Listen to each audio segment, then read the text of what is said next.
Vamos a conversar ahora con el economista doctor Melvin Escudero, director de la Maestría de Finanzas de la Universidad del Pacífico, presidente de la Asociación Peruana de Profesionales en Inversiones, CFA Society Perú, para que él nos cuente un poco una cita, una reunión, un foro de negocios que ha organizado esta sociedad y que entre los muchos aspectos que va a tocar, que son todos claves, perspectivas y estrategias de cobertura, metales, dólar y tasas de interés, justamente nos lleva también a conversar primero sobre el dólar.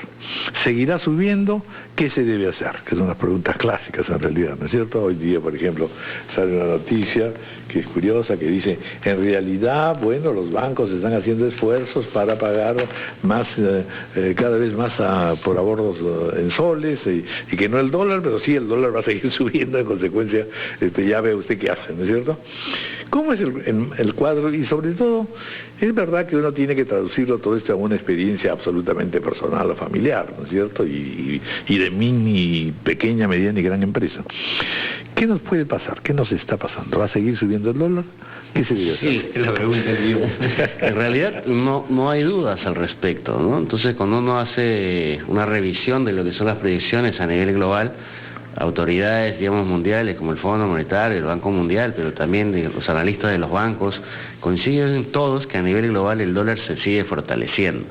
La mala noticia, digamos, la dio incluso el economista principal del Fondo Monetario, Blanchard, la semana pasada, donde dice que el mundo ha girado, ¿no? Ha girado de tal manera que los países ahora desarrollados tienen mayor potencial de crecimiento que los países emergentes o en potencial desarrollo. Entonces, eso no sucedió con la gran crisis que hubo, digamos, después del 2008-2009, eran más bien los países emergentes los que estaban jalando el mundo hacia arriba, con crecimiento. Ahora que la rueda está girando, tenemos, digamos, países emergentes cuestionados. Y eso en la práctica, en un escenario donde el dólar va a subir, eso nadie lo duda, las tasas de interés del dólar van a subir tarde o temprano. Esa es en realidad la gran pregunta. ¿Cuándo lo empiezan a subir? Porque esto en teoría estaba estimado para el año pasado, de ahí se postergó, ahora se pensaba que en junio iba a ser, pero parece que se posterga a septiembre. Lo cierto es que cuando la Reserva Federal empieza a subir las tasas de interés, normalmente las sube de manera importante y sustancial en el mediano plazo, en el plazo de 1 o 2 años. Entonces, con tasas de interés más altas en el dólar, con un dólar y unas economías emergentes más débiles, tenemos, digamos, dos tendencias claras. El dólar va a subir, las tasas de interés en dólares van a subir, y la otra tendencia clara es que el crecimiento de China ya ha encontrado un nuevo nivel estructural, lo cual quiere decir es que aquellas proyecciones que decían sobre los metales, que el superciclo del crecimiento iba a mantener los precios de los metales altos, ya concluyó, esa tesis ya murió. Entonces estamos en realidad encontrando nuevos pisos para los metales, probablemente a los niveles actuales, pero en la búsqueda de ese proceso se dan fluctuaciones. Por ejemplo, en el tema del oro, ¿no? El oro que estuvo en algún momento de 1900, ahora está alrededor de 1200, podría en algún momento, con la subida del dólar y las tasas de interés, caer a niveles de 1000. Entonces, lo mismo pasa con el cobre, que al enfriarse los mercados emergentes, especialmente China, digamos, y acelerarse el resto del mundo, habiendo todavía ciertos riesgos en Europa, porque a nivel global, tanto el Fondo Monetario como el Banco Mundial han reconocido que este año hay una caída en el crecimiento esperado, y han ajustado cifras. Entonces, en esas perspectivas, incluso los metales industriales como el cobre podrían tener fuertes fluctuaciones. Y acá cabe preguntarnos, porque hay empresarios, digamos, hay mineros, pero también hay personas naturales que, lo querramos o no, estamos de alguna manera sujetos a estas volatilidades y vamos a sufrir las consecuencias de ello, ¿no? Somos los pacientes. Entonces, la pregunta clave es, ok, ¿qué hacemos para cubrirnos del dólar? Uno, ¿qué hacemos para cubrirnos de la subida de las tasas de interés? Y tres, digamos, ¿qué hacemos para cubrirnos si es que los metales siguen cayendo, ¿no? Entonces, justamente estos tres temas son parte del foro en que estamos trabajando con la Asociación Peruana de Profesionales de Inversiones para esta noche en la Universidad del Pacífico, y lo que se está buscando fundamentalmente ahí es, con expertos, entender qué estrategias podemos implementar. Por ejemplo, si nos ponemos en el zapato de un ciudadano común en este momento, la estrategia es muy simple. Usted no puede tener, si gana en soles, no puede tener deudas de ningún tipo en dólares. Entonces usted tiene que ya evaluar seriamente, esto seguro lo ha venido escuchando. Bueno, pero si tiene ahorritos, ¿qué hace? Ahorro sí. Esta es la paradoja, ¿no? El ahorro ahorrar sí, en dólares, pero no endeudarse. no endeudarse en dólares, pero sí ahorrar en dólares. Pero todo lo que pueda ahorrar en dólares o parte en dólares y parte en soles. Exacto. De hecho, tuvimos, digamos, una experiencia bien dura para la mayoría de los peruanos, ¿no? Porque después de la hiperinflación, hace 10 años, la mayoría de la gente estaba dolarizada y tenía, digamos, las deudas más bien en soles. Entonces, con la caída del dólar, el sol se vino fortaleciendo, la gente dijo, estoy perdiendo. Entonces, empezó a hacer cambios importantes de su portafolio de dólares hacia soles. Y se empezó a endeudar fuerte en dólares, porque obviamente una deuda de dólares a la baja, pero ahora es exactamente el escenario contrario.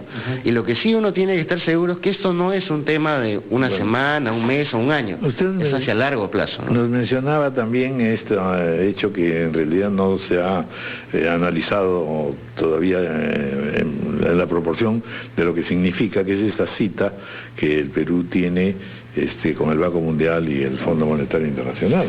Va a ser sede de estas inmensas y poderosas reuniones mundiales. Claro, es muy importante destacar esto porque justamente el anuncio formal se hizo junto con el presidente del Banco Mundial y la presidenta, digamos, la directora gerente del Fondo Monetario, la señora Lagarde.